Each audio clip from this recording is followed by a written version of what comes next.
নমস্কার বন্ধুরা, আজকে আমি চলে এসেছি আরো একটা নতুন রেসিপি নিয়ে। আমি আজকে করব শুক্তো। অনেকেই আছে যাদের শুক্তো খেতে ভালো লাগে, কিন্তু এরকম ভাবে করে দেখবে ভালো লাগবে খেতে। ব্যাস, এবার শুরু করা যাক। প্রথমেই কড়াই গরম হওয়ার পরে কড়াই তেল দিয়ে দিলাম। তেলটা গরম হয়ে আসলে বড়িগুলো ভেজে নিই। এই দেখো, লাল লাল করে ভাজা হয়ে গেছে। এবারে একটা বাটির মধ্যে তুলে রেখে নিচ্ছি। তারপরে ওই তেলের মধ্যে কয়েকটা কাঁচকলা কেটে নিয়েছি, সেগুলো নুন দিয়ে ভালো করে ভেজে নিচ্ছি। একটু লাল লাল করে ভেজে নিতে হবে। ব্যাস, এই দেখো লাল লাল করে ভাজা হয়ে গেছে। এবারে এগুলো একটা বাটির মধ্যে তুলে নিচ্ছি। এই দেখো তুলে নিয়েছি, কি সুন্দর লাগছে না দেখতে। তারপরে ওই তেলের মধ্যেই বেগুনগুলো ভেজে নিচ্ছি। একটু নুন দিয়ে ভেজে নিতে হবে।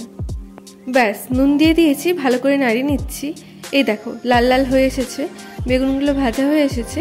এবার বেগুনগুলো একটা বাটির মধ্যে তুলে রেখে নিব। তারপরে ভাজতে হবে আসল জিনিস, মানে যেটা ছাড়া শুক্তো একদমই অসম্পূর্ণ। তোমরা নিশ্চয় বুঝতে পেরে গেছো আমি কিসের কথা বলছি। হ্যাঁ হ্যাঁ, একদম ঠিক ভেবেছো।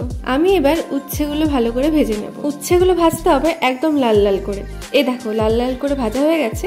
এবার আমি একটা বাটির মধ্যে তুলে রেখে নেব। তারপরে ওই তেলের মধ্যে দুটো শুকনো লঙ্কা আর রাঁধুনি ফোড়ন দিয়ে দিলাম। তারপরে আলু, পেঁপে, গাজর, সজনে ডাঁটা দিয়ে দিলাম।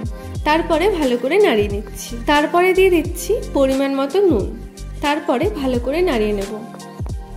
ব্যাস, এই দেখো ভাজা ভাজা হয়ে এসেছে। এবারে এর মধ্যে দেব আদা বাটা। আদা বাটা দিয়ে দিলাম। তারপরে ভালো করে নাড়িয়ে নিচ্ছি। তারপরে এটা ভালো করে ভাজা ভাজা করে নিতে হবে, যতক্ষণ না আদার গন্ধটা চলে যায়।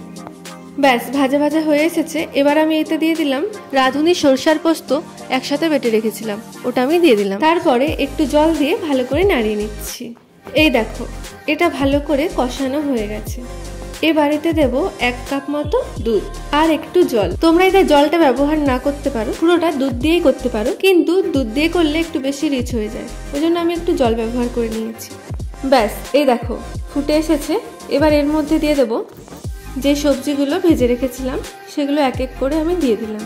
তারপরে ভালো করে নাড়িয়ে নিচ্ছি। তারপরে একটু নাড়িয়ে নিয়ে যে বড়িগুলো আমি ভেজে রেখেছিলাম, সেই বড়িগুলো আমি দিয়ে দিচ্ছি। তারপরে ভালো করে নাড়িয়ে নিচ্ছি। তারপর আমি দিয়ে দিচ্ছি ছোট চামচের 1/2 চামচ মতো চিনি। তারপরে আবার ভালো করে নাড়িয়ে নিচ্ছি। শুক্তোটা হয়ে এসেছে। এই দেখো সব সবজিগুলো সেদ্ধ হয়ে গেছে আর ডাঁটাগুলো সেদ্ধ হয়ে গেছে।